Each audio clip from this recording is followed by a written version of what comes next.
Apocalipse capítulo 5, irei ler do versículo 1 ao versículo de número 10. Apocalipse capítulo 5, do versículo 1 ao versículo de número 10. Todos encontraram? Diz assim a palavra de Deus: mesmo assentados, mas com coração reverente à palavra, acompanhe a leitura. Vi na mão direita daquele que estava assentado no trono um livro escrito por dentro e por fora, de todo selado com 7 selos. Vi também um anjo forte que proclamava em grande voz: quem é digno de abrir o livro e de lhe desatar os selos? Ora, nem no céu, nem sobre a terra, nem debaixo da terra, ninguém podia abrir o livro, nem mesmo olhar para ele. E eu chorava muito, porque ninguém foi achado digno de abrir o livro, nem mesmo de olhar para ele. Todavia, um dos anciãos me disse: não chores. Eis que o leão da tribo de Judá, a raiz de Davi, venceu para abrir o livro e os seus 7 selos. Então vi no meio do trono e dos 4 seres viventes e entre os anciãos de pé um cordeiro, como tendo sido morto. Ele tinha 7 chifres, bem como 7 olhos, que são os 7 Espíritos de Deus enviados por toda a terra. Veio, pois, e tomou o livro da mão direita daquele que estava assentado no trono. E quando tomou o livro, os 4 seres viventes e os 24 anciãos prostraram-se diante do cordeiro, tendo cada um deles uma harpa e taças de ouro cheias de incenso, que são as orações dos santos. Verso 9, acompanhe. E entoavam um novo cântico, dizendo: digno és de tomar o livro e de abrir os selos, porque foste morto e com teu sangue compraste para Deus os que procedem de toda tribo, língua, povo e nação. E para o nosso Deus os constituíste reino e sacerdotes, e reinarão sobre a terra. Reinarão sobre a terra. Vamos orar mais uma vez. Senhor Deus, muito obrigado pela tua palavra. Pedimos que o teu Espírito Santo nos ilumine a mente para entendê-la e também para vivê-la. Nós te pedimos isso em nome do Senhor Jesus. Amém. Amém. Meu querido irmão, há uma frase de um pastor chamado James Bradson que diz o seguinte: a manjedoura, a cruz e o túmulo estão vazios, o trono não. A manjedoura, a cruz e o túmulo estão vazios, o trono não. O trono está ocupado. E o texto que lemos, irmãos, trata desse trono eterno que está sendo ocupado pelo Senhor, o Deus Todo-Poderoso. Essa revelação ela foi muito importante para o apóstolo João, quando mesmo estava preso na ilha de Patmos. Ele estava preso por causa da perseguição do Império Romano contra a Igreja de Cristo ali no 1º século. Nós entendemos, irmãos, à luz da história, de acordo com os historiadores e comentaristas, de que esse texto, este livro, ele foi escrito ali no final do 1º século, por volta de 86 depois de Cristo, quando o apóstolo João estava preso na ilha de Patmos. O imperador romano que estava ocupando o trono de Roma era o imperador chamado Domiciano. Ele era considerado na história como o segundo Nero. Foi esse imperador que otorgou para si o título de Senhor e Deus, estava perseguindo toda a igreja daquela época. A gente sabe muito bem, na história da igreja cristã no 1º século, muitos cristãos eles foram ali martirizados pelos recantos do Império Romano. Os cristãos eles eram mortos a paulada, eles eram perseguidos e torturados pelos soldados romanos. Quando nós visitamos o Coliseu Romano em 2015, o guia que estava ali nos orientando, que estava ali nos mostrando, disse que a principal atração do 1º século na arena do Coliseu, ali em 70 depois de Cristo, eram os cristãos que eram ali lançados naquela arena para serem pisoteados pelos animais, comidos pelas feras e mortos pelos gladiadores. Então você percebe que no 1º século ali os cristãos estavam passando por muita perseguição. Os apóstolos foram todos martirizados nesse período, sobrevivendo apenas o apóstolo João, único sobrevivente do colegiado apostólico. Domiciano, então, para fechar a igreja, para tentar destruir a igreja, prende esse único sobrevivente do colegiado apostólico, o apóstolo João, na ilha de Patmos. Ele está preso nessa ilha. Mas é justamente nesse período de desesperança e de perseguição, de frustração, do ponto de vista humano e até mesmo da igreja daquela época, que estava passando por uma grande adversidade, e por que não dizer também uma grande tribulação, é justamente nesse período que Deus abre os céus e revela para João esse livro da revelação, o livro de Apocalipse, apresentando não apenas as coisas futuras, mas mostrando para João e para a igreja daquela época, e para a igreja na história, quem é o Deus que governa toda a história. E apesar de Domiciano, ou o imperador romano, estivesse ali no trono de Roma perseguindo a igreja, João vê o Deus Todo-Poderoso que está no trono eterno e governando toda a história. E essa é a primeira coisa que João vê aqui no livro de Apocalipse, capítulo 5, verso 1, diz: vi na mão direita daquele que estava sentado no trono, um livro escrito por dentro e por fora, de todo selado com 7 selos. Ou seja, ele vê aquele que está sentado no trono, aquele que é soberano, aquele que governa todas as coisas. E é sobre isso que eu gostaria de tratar, irmãos, nessa manhã. Deus está no trono. Deus está no trono. Deus está no trono. E a primeira verdade é que Deus está no trono e Ele é o supremo autor da nossa história. Deus está no trono. Ele é o supremo autor da nossa história. Olhe para o texto, veja o que diz o verso 1. Vi na mão direita daquele que estava assentado no trono um livro escrito por dentro e por fora, de todo selado com 7 selos. Para nós interpretarmos o livro de Apocalipse, nós precisamos entender o gênero literário. A literatura aqui é uma literatura apocalíptica.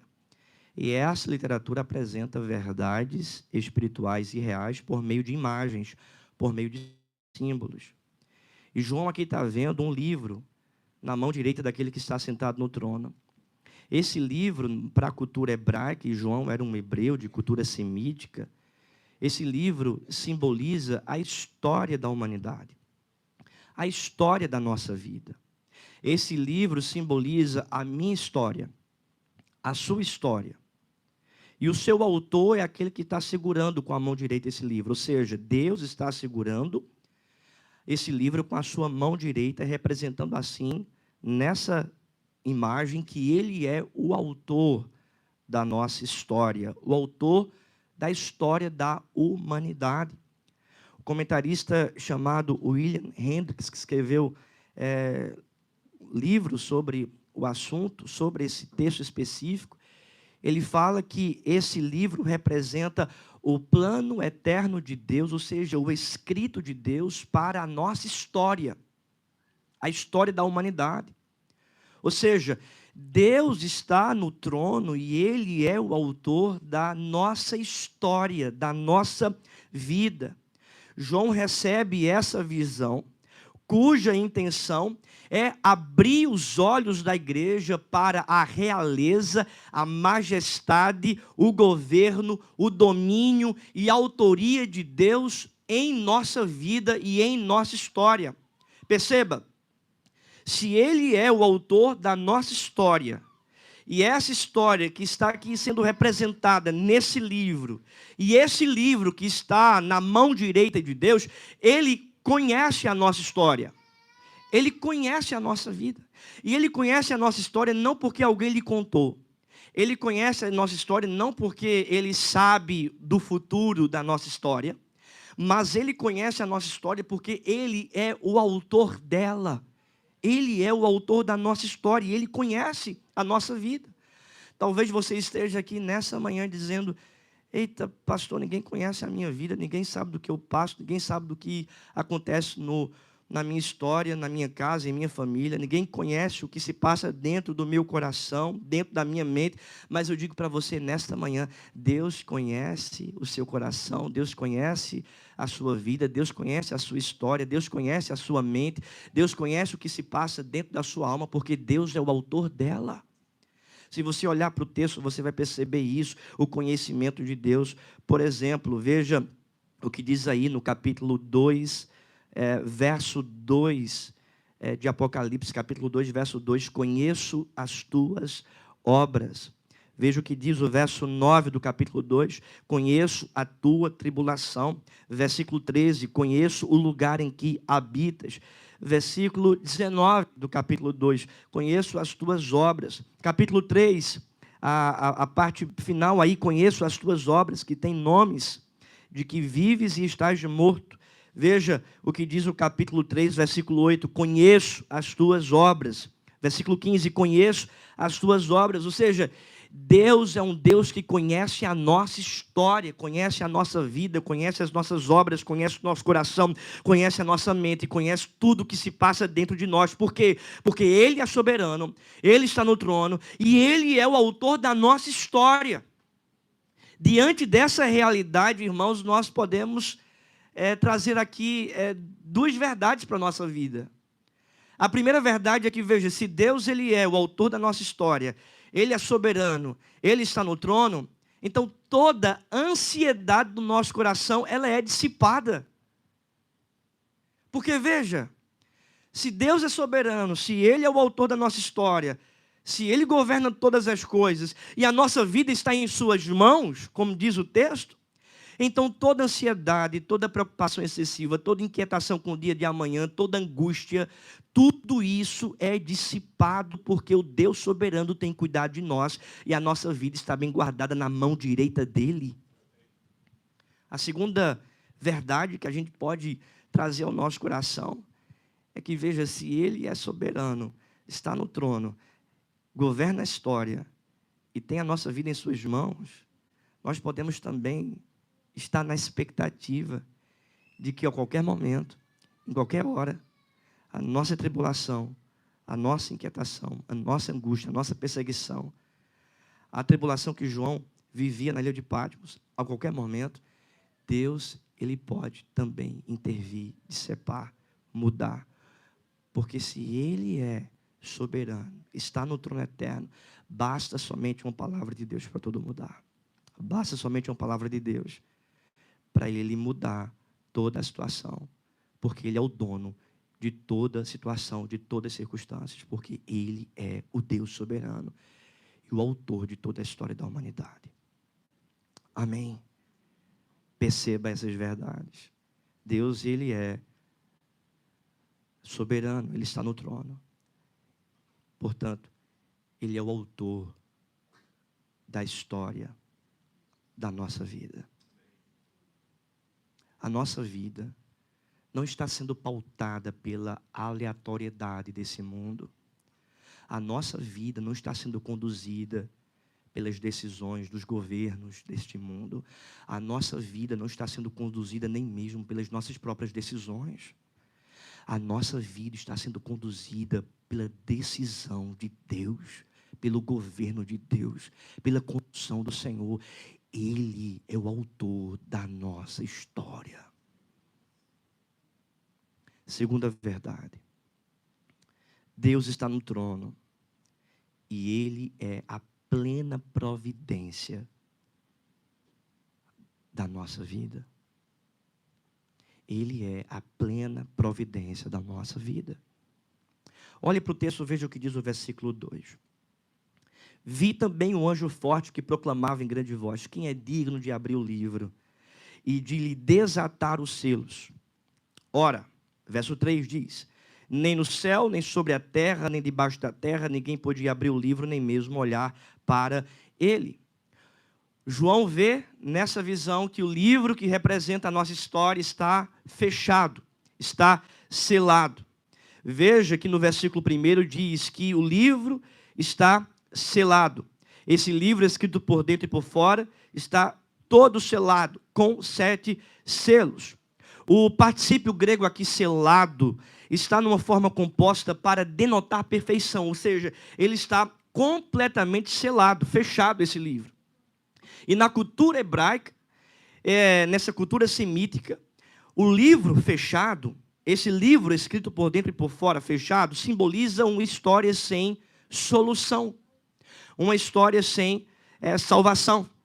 De acordo com os estudiosos, irmãos, reformados, tratando desse texto, eles afirmam que se o livro permanece selado, o plano de Deus para a salvação não seria executado e a raça humana seria para sempre condenada. Ou seja, esse símbolo do livro fechado, selado, completamente fechado, simboliza uma história sem salvação, uma história sem solução. Então, nessa visão, João está vendo que a nossa história, a história da humanidade, não tinha salvação, não tinha solução. E então, diz a palavra que um anjo forte proclamava em grande voz. Veja, nessa visão, ele dizia: quem é digno de abrir o livro e de desatar os selos? Quem é digno de solucionar a história da humanidade? Quem é digno de salvar essa história? Verso 3, nem no céu, nem sobre a terra, nem debaixo da terra, ninguém podia abrir o livro, nem mesmo olhar para ele. João está dizendo, olha, ninguém consegue trazer solução para a história da humanidade, nem no céu, nem sobre a terra, nem debaixo da terra, ninguém podia solucionar essa história. Então, veja o drama de João no versículo 4, e eu chorava muito. João está chorando. E não é pouco, é muito. Por quê?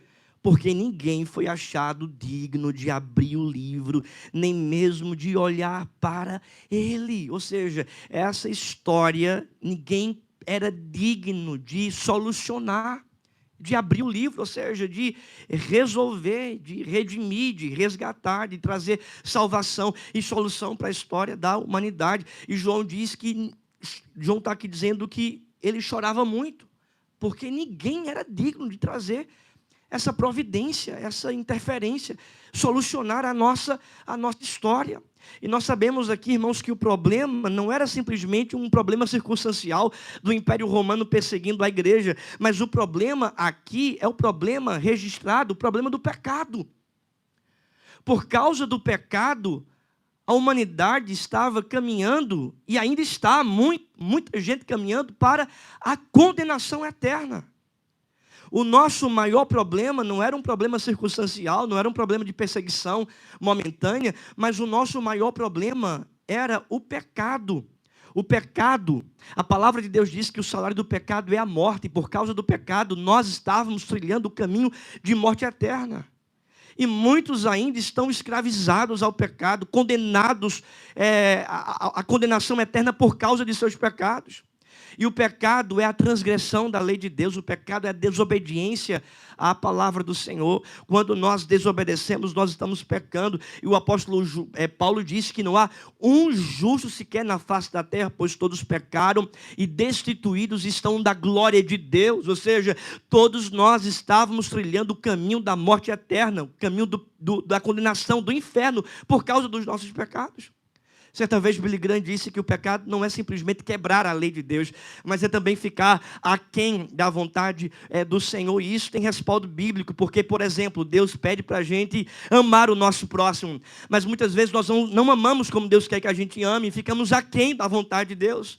Deus pede para a gente ser perfeito, como perfeito é o Pai Celeste, mas muitas vezes não conseguimos ser perfeitos, falhamos, ficamos aquém da vontade de Deus e transgredimos a lei do Senhor.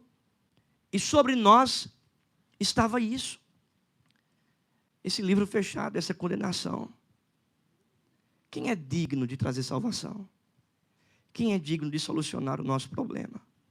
Quem é digno de trazer solução para a nossa história?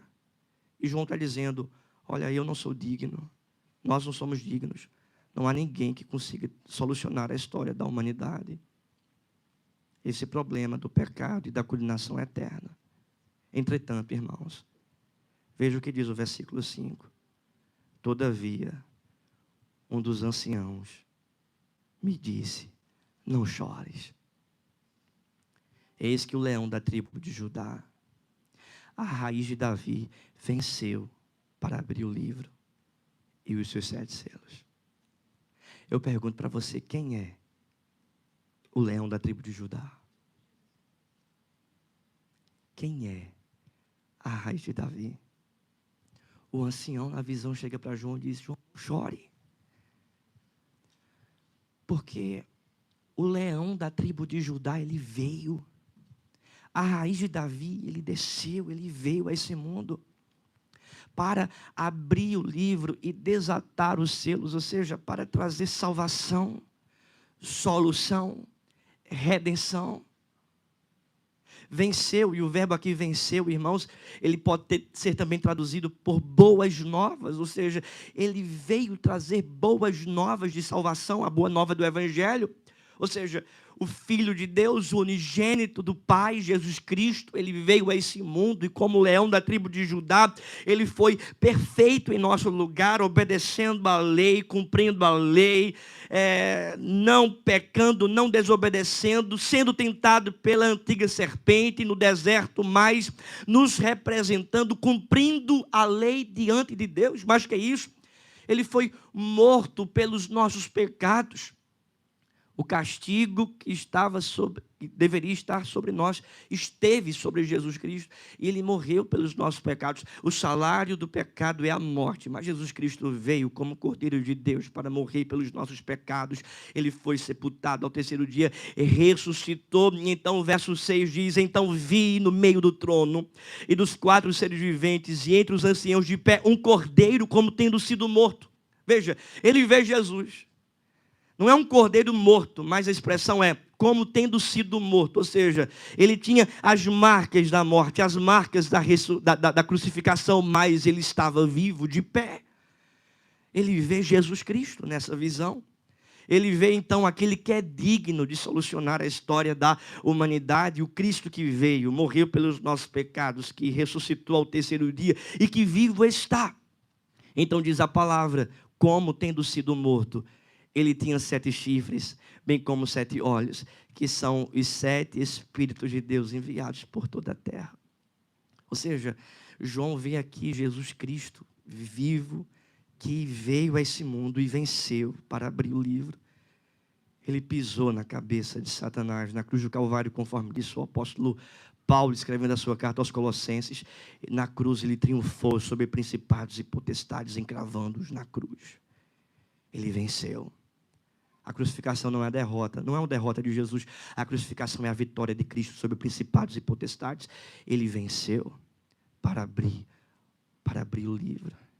Ele venceu para ser a providência do Pai, para solucionar a nossa história. A nossa história que estava marcada pela morte eterna. Cristo veio para morrer e receber essa morte em nosso lugar. É por isso que John Owen diz que na cruz acontece a morte da morte na morte de Cristo.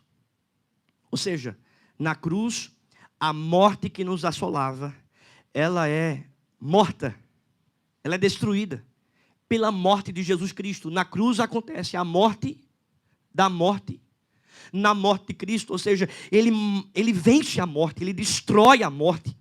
Ele ressuscita ao terceiro dia, e todos aqueles, portanto, que recebem pela fé a obra de Jesus Cristo, recebem vida eterna. É por isso que diz lá em João 3,16, que Deus amou o mundo de tal maneira que deu seu Filho unigênito, para que todo aquele que nele crê não morra, não pereça, mas tenha a vida eterna. Ele venceu para abrir o livro. Eu aplico essa verdade para você. Veja, Deus está no trono. Em primeiro, Ele é o autor da nossa história, mas segundo, Ele é a providência da nossa vida, a providência de salvação. Não simplesmente uma providência de solucionar os nossos problemas momentâneos, circunstanciais, mas Ele é a providência eterna. Ele resolveu o nosso maior problema, Ele nos deu vida eterna mediante o sacrifício de Jesus Cristo. É por isso que nós precisamos confiar em Jesus, acreditar em Jesus, e entender que Ele é suficiente para a nossa vida. Eu trago essa aplicação para você e também para as crianças que estão aqui. Olhe para aqui, filho, criança, né? Pequenino, pequenina. Veja, Jesus Cristo é a pessoa mais importante da nossa vida. Ele é o presente de Deus, a providência de Deus para a nossa história. Nós vamos viver eternamente, um dia estaremos no céu por causa de Jesus Cristo. É por isso que a gente tem que ter fé em Jesus, acreditar em Jesus e confiar em Jesus como nosso único e suficiente Salvador. Essa verdade não é apenas para crianças, é para a nossa vida. Veja, se ele é a maior providência, se o maior problema foi resolvido no Calvário e Deus já resolveu, o que dirá as outras coisas? Os outros problemas. Veja, se o maior problema ele já resolveu, ele já solucionou, que é o problema do pecado, o que são os outros problemas para o Senhor? É aquilo que Paulo diz, né?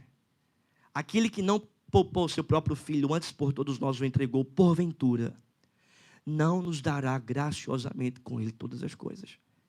Aquele que solucionou a nossa história, entregando o seu filho para morrer pelos nossos pecados, porventura, não há de sustentar a nossa vida diante dos problemas secundários, momentâneos, existenciais, circunstanciais. O Deus que morreu por nós é o Deus que nos sustenta todos os dias da nossa vida, porque Ele é a providência, não simplesmente há mais de 2000 anos atrás no Calvário, mas Ele é a providência constante, diária, semanal, mensal. Ele é a providência da nossa vida. Essa providência segura, garantida. É por isso que a nossa vida deve estar ancorada não nas coisas desse mundo, não nos sentimentos, não nos pensamentos. A nossa vida deve estar ancorada em Jesus Cristo, alicerçada em Jesus Cristo, porque é Ele que vai sustentar a nossa história. E quem é Jesus Cristo? O texto diz, Ele tem 7 chifres, 7 olhos, que são os 7 Espíritos de Deus enviados por toda a terra. E você talvez pergunte, o que é que significa isso, Otávio? Se você pensar em um cordeiro com 7 chifres, você vai ver uma coisa não muito bonita, não é? É por isso que a gente não pode interpretar esse livro literalmente. A literatura apocalíptica é um gênero diferente de uma narrativa, por exemplo. Numa narrativa, você vai interpretando literalmente a narrativa, cronologicamente. Apocalipse não. É uma literatura diferente. A gente tem que respeitar o gênero literário, onde o gênero literário apresenta imagens para descrever verdades espirituais. 7, na cultura de João, simboliza perfeição. Perfeição. Chifre simboliza força, poder, ou seja, Ele é perfeito em força, Ele é o Deus todo-poderoso, onipotente, o Cristo onipotente. 7 olhos, ou seja, perfeição, olhos simboliza visão, Ele é perfeito em vista, Ele tudo vê, Ele tudo sabe, Ele tudo conhece, Ele é onisciente. 7 Espíritos de Deus enviados por toda a terra, ou seja, Ele está presente em todo lugar. Não existe 1 centímetro quadrado nessa terra que Cristo não diga, é meu, pertence a mim, eu estou ali.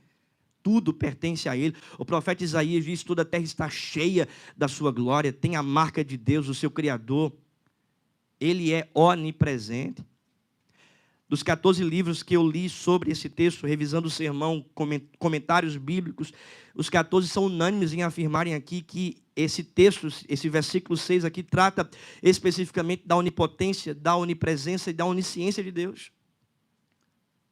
Ou seja, a nossa teologia reformada, ela endossa essas realidades da onipresença, onisciência e onipotência de Cristo aqui no texto de Apocalipse capítulo 5. Ele é o Deus todo-poderoso, Ele é o Deus que tudo conhece, que tudo vê, Ele é o Deus que se faz presente em todo lugar. Perceba, o Cristo que é a providência de Deus para a nossa vida, para resolver o problema do pecado e trazer vida eterna para nós. É o Cristo todo-poderoso, é o Cristo que tudo sabe, é o Cristo que está presente em toda a terra, e é esse Cristo que está sustentando a nossa vida diariamente, constantemente. A nossa vida, ela está alicerçada na mão do Senhor, e a nossa vida recebe a providência do Senhor.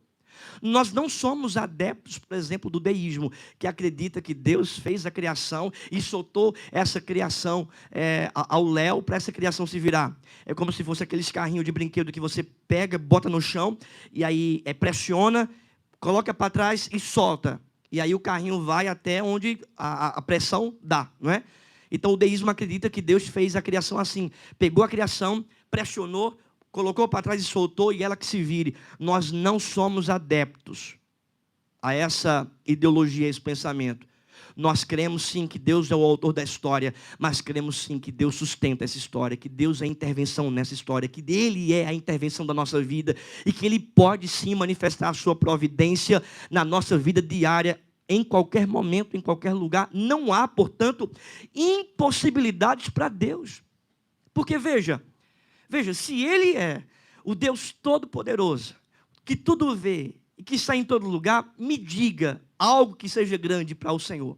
Me diga algo que seja impossível para Cristo. Me diga algo que possa minimizar a onipotência, a onisciência, a onipresença de Cristo. Não existe. É por esta razão, irmãos, que aquilo que é impossível para nós, aquilo que é impossível para os nossos olhos, não é impossível para Jesus. Nós cremos no Cristo que tudo pode fazer, que tudo pode realizar. Aquele que não poupou seu próprio Filho, antes por todos nós o entregou, porventura não nos dará graciosamente com Ele todas as coisas? Ele é a providência da nossa história. Nós estamos meditando nessa verdade. Deus está no trono. Em primeiro lugar, será que você lembra? Ele é o autor da nossa história. Em segundo lugar, lembre, Ele é a providência da nossa vida. E a terceira e última verdade, irmãos, para terminarmos. Deus está no trono. E Ele é o Rei que nos constitui em reino e sacerdotes. Veja o que diz a palavra, versículo 7. Veio, pois, e tomou o livro da mão direita daquele que estava sentado no trono. Versículo 8. Vamos ler, vou pedir para os irmãos lerem na versão dos irmãos. Versículo 8, vamos lá. Toda a igreja.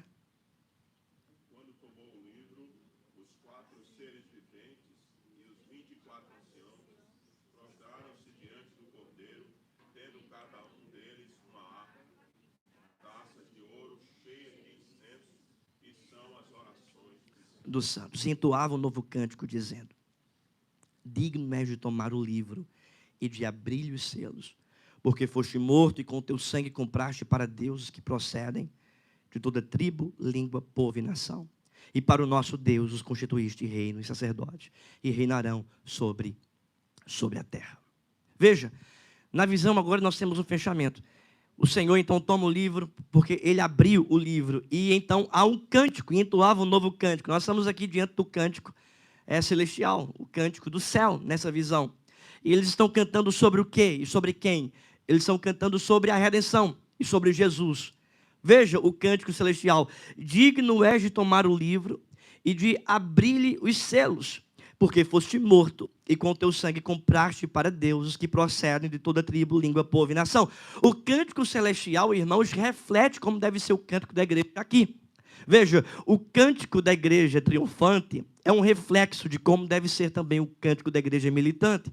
Ou seja, nós precisamos cantar sobre Jesus, nós precisamos cantar sobre a obra de Jesus. Chega, não é, no nosso tempo de cânticos antropocêntricos que tratam sobre o homem, que colocam o homem no centro. Nós precisamos sempre cantar sobre Cristo, sobre a obra de Cristo, sobre as verdades de Deus e sobre o que Ele fez para nós e sobre nós e através de nós. Esse cântico é um cântico cristocêntrico. Eles estão cantando: digno és de tomar o livro e de abrir os selos, ou seja, de resolver o problema da humanidade, porque foste morto e com teu sangue compraste para Deus os que procedem de toda tribo, língua, povo e nação. Veja, a redenção, o sangue de Cristo compra para si, para Ele mesmo, gente de toda tribo, língua, povo e nação. E o que é que Deus faz? E para o nosso Deus os constituíste reino e sacerdotes, e reinarão sobre a terra. Ou seja, Ele está dizendo que esse povo que recebeu essa providência eterna é agora, por Cristo, constituído em reino e sacerdotes. Comprou para si gente de toda tribo, língua, povo e nação, e para o nosso Deus os constituiu em reino e sacerdotes. É a mesma linguagem e a mesma verdade descrita, por exemplo, em Apocalipse capítulo 1. Se você voltar aí a sua Bíblia, Apocalipse capítulo 1, você vai perceber isso. A redenção e a constituição de reino e sacerdotes. Veja o que diz o versículo 5 do capítulo 1. Acompanhe.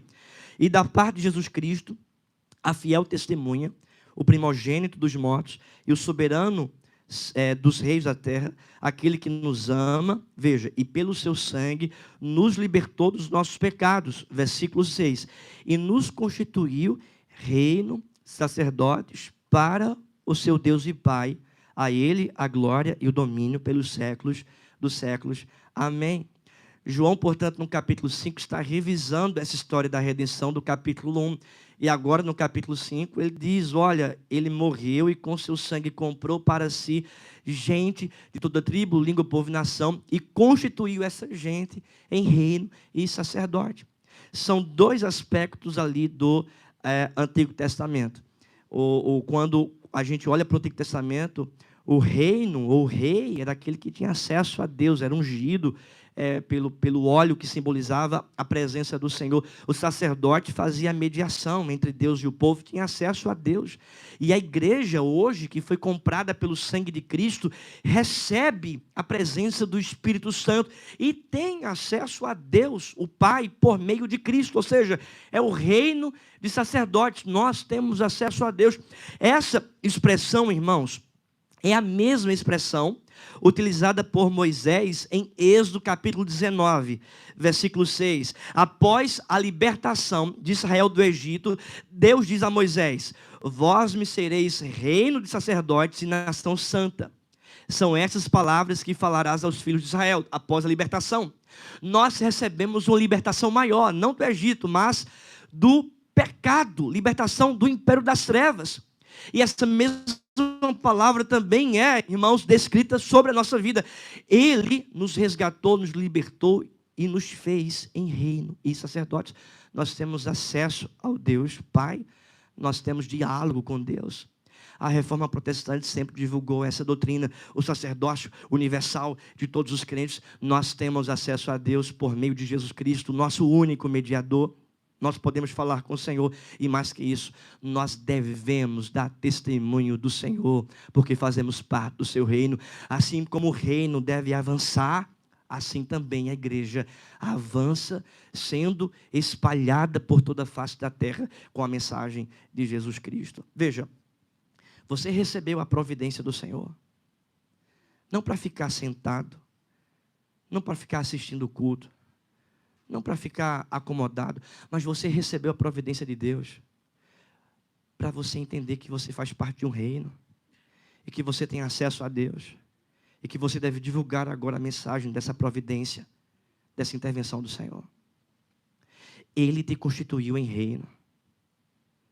Então, mais do que ter uma profissão, uma vocação, um trabalho aqui nessa terra, você precisa entender que você faz parte de um reino, que você tem um rei maior, e que você deve a sua vida a esse reino, e que a sua principal tarefa nesse reino é divulgar a mensagem do Evangelho, é chamar pessoas para ouvir a mensagem, é ser um canal de bênçãos para outras pessoas, outras vidas, é convidar pessoas para vir aqui na igreja, ouvir a mensagem do Evangelho, divulgar a mensagem do Evangelho. Você faz parte de um reino, portanto, meu querido irmão, entenda que você tem essa identidade, você tem que ser um missionário, tem que ser um sacerdote, tem que ser um instrumento nesse reino, para que a mensagem do Evangelho possa avançar ainda mais, onde você estiver. Por quê? Porque Ele é o autor da sua história, da sua vida, e te constitui em reino. Você tem uma tarefa nesse reino, de divulgar a mensagem do Evangelho do Senhor Jesus. Lembre-se dessa realidade, dessas verdades. Deus está no trono. Ele é o autor, Ele é a providência. E Ele nos constitui em reino. A manjedoura está vazia, irmãos. A cruz está vazia. O túmulo está vazio. O trono não. Vamos ficar